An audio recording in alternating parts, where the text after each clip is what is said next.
What's good? What's good, everybody? Welcome back to another episode of The Urban Platform Speaks. Uh, Make sure to like and subscribe as you tune into the channel and check out the content. And with that being said, man, I want to speak on some recent statements that Ric Bucher made, right?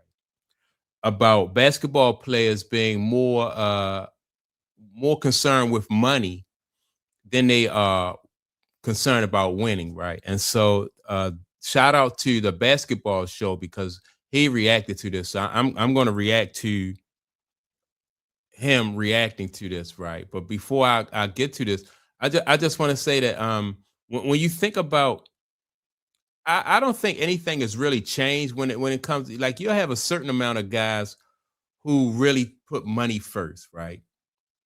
Then you'll have they're only probably at the league at the one or two times. You probably have a handful of guys who put winning ahead of money. And that's because number one, they so passionate about the game and they understand that they are really in a position where they can afford to do that because they're going to still benefit even from you know, even if they don't make the money up front. Like for instance, when you have somebody like Tom Brady in football, he could afford to give the New England Patriots a hometown discount, right? Because he's making so much money off the court that, I mean, off the field that he could do that. Same thing with Michael Jordan. Michael Jordan didn't really start making big money until his last two paychecks, but he was making so much money in endorsements that he could afford to do that. Whereas though most NBA basketball players, they had to make sure that they capitalize on that money first, right? Because they don't have the endorsement deals.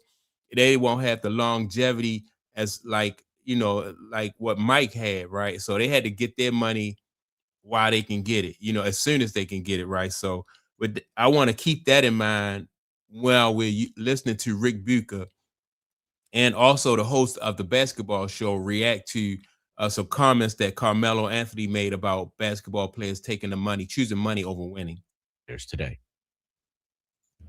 In any case, back to Brunson, who now finds himself in a more exclusive club than even the top 75 all time players in the NBA, which I imagine he has a chance of breaking into the next time the list is revised. And if the league doesn't chicken out and allow players currently on the top 75 to be dropped from it, rather than creating a top 100 as they did going from 50 to 75. The Melo comments are not as bad as I originally took them to be because they were just recently regurgitated, giving the impression that Melo made them after Brunson and the Knicks beat the San Antonio Spurs in 5 games for the 2026 title. He actually made them back in 2024, just as the news was coming out about the discounted contract that Brunson took. In fact, the news of that contract was presented to Melo as the podcast was being recorded, so his response was off the cuff. And Melo alluded to the fact that there must be a reason that Brunson did it. He just didn't know what it was. That's what he meant by, I don't know the logic and the thinking behind why he did it. Yes, he did say that, but he also said, I would never do it. He literally said that I would never do that, no matter what the reasons were. Let's continue. All right, and Melo did say that, right? But I just think from a fan standpoint, when we watch these professional basketball players, we want to see everybody put every play, like have that passion that Magic and Bird have, right? And it's just not like that. You have people with different physical abilities.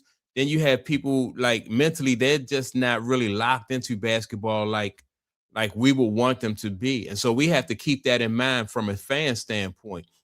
Man, I mean, just imagine if every basketball player was as passionate as Larry Bird or Magic Johnson, or Michael Jordan.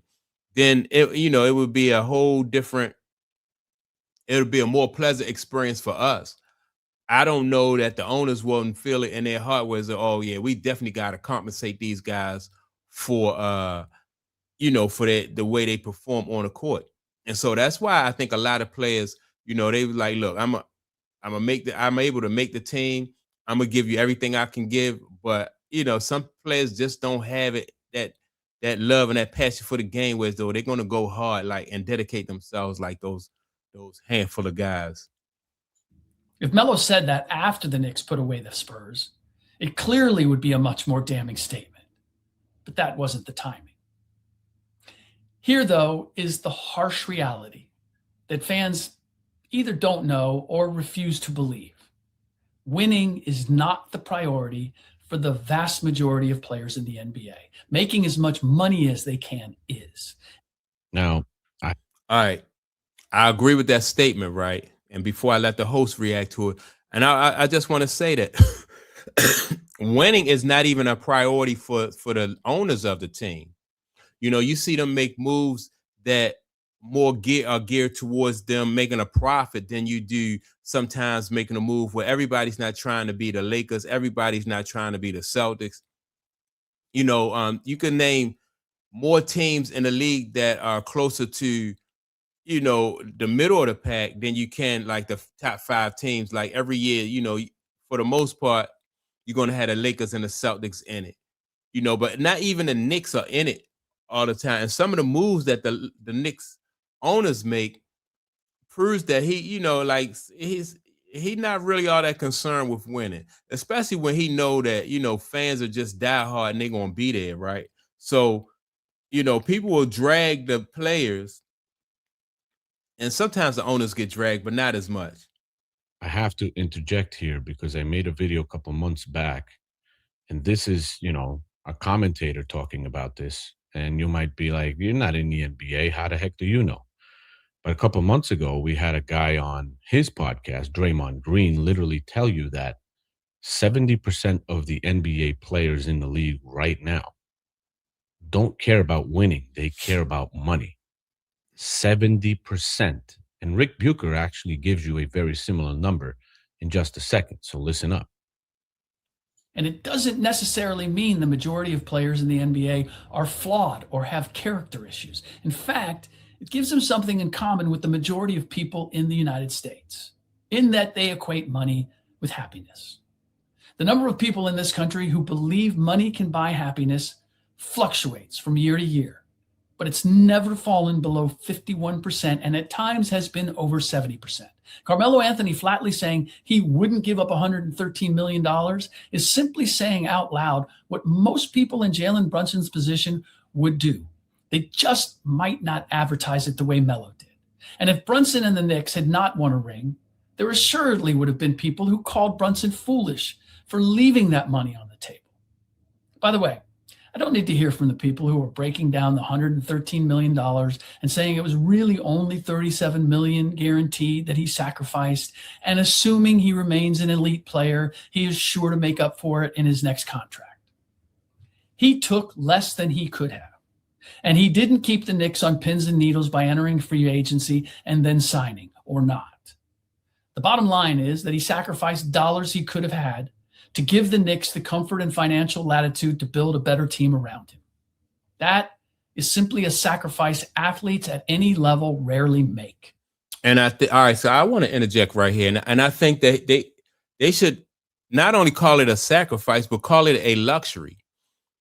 And when you look at it as a luxury, then you understand that most players do not have the luxury of being able to leave that kind of money, or not even that kind of money, but don't have the luxury of being able to leave millions of dollars on the table, especially for a team that is, you know, that may not be committed to winning, right? And so being able to, you know, like I said, only a handful of players have that luxury, whereas though they can say, all right, I'm committed to winning, and I'm in a position where I can leave money on the table and still win, and later on maybe still make up that money that I'm not getting it right now, but later on I'll make up that money.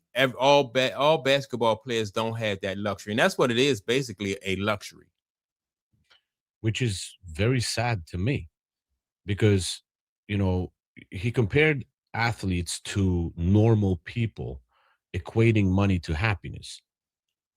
Normal people barely struggle by on a daily basis.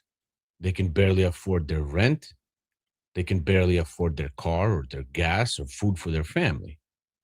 So, yes, they equate money with happiness, because if they could buy as much food for their kids as they wanted, give them a beautiful house and a comfortable home and a safe home, drive a car, put some gas in, they would be happy with that. But NBA players making hundreds of millions of dollars don't have the same standard of happiness. For them, the standard of happiness is 15, 20 cars, 5, 10 houses. That's not happiness. That's overload. All right, so let me say this. So in a way, the host of the show, he kind of proves my point. Like it's a luxury, right? You react different when you're in a position. I think if Jalen Brunson was somebody who was the 12th man on the bench, no way in the world Jalen Brunson's going to leave any money on the table. He's going to try to maximize the amount that he can get, right? So that means that it's a luxury that they have. Most players don't have the luxury of doing what Jalen Brunson just did and leaving however much money that he left on the table. Like most, and that's what it is. Even for the average person, right? You treat money differently if you when money is tight, and then sometimes when money is not tight and you kind of be a little bit more lax with it, right? And it allows you the luxury of doing things that you couldn't do before you didn't have as much money. And so that's what it comes down to, luxury.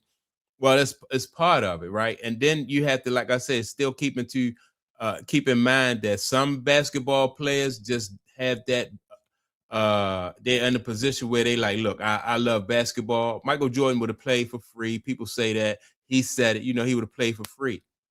But it's also nice to know that once your career is over with, you still got this Nike deal to fall back on. You have other endorsements, right? And the end of his career, the last 2 years, each one of those years, he made $30+ million, right? Everybody just not in that, don't have that luxury. So that's my take on it. From a fan, like I said, looking at it from a fan standpoint, of course, we want to see everybody just, diving on the floor for loose balls and battling for rebounds and stuff like that. Every play, you want to see that. You want, because we like, man, we live vicariously through the guys who made it to the league, who had an opportunity to play.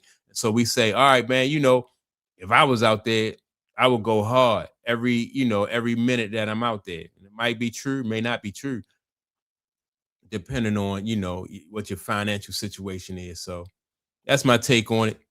Make sure to like, subscribe. Also, don't forget to leave a comment. And with that being said, man, I'm check y'all out in the next video. Peace.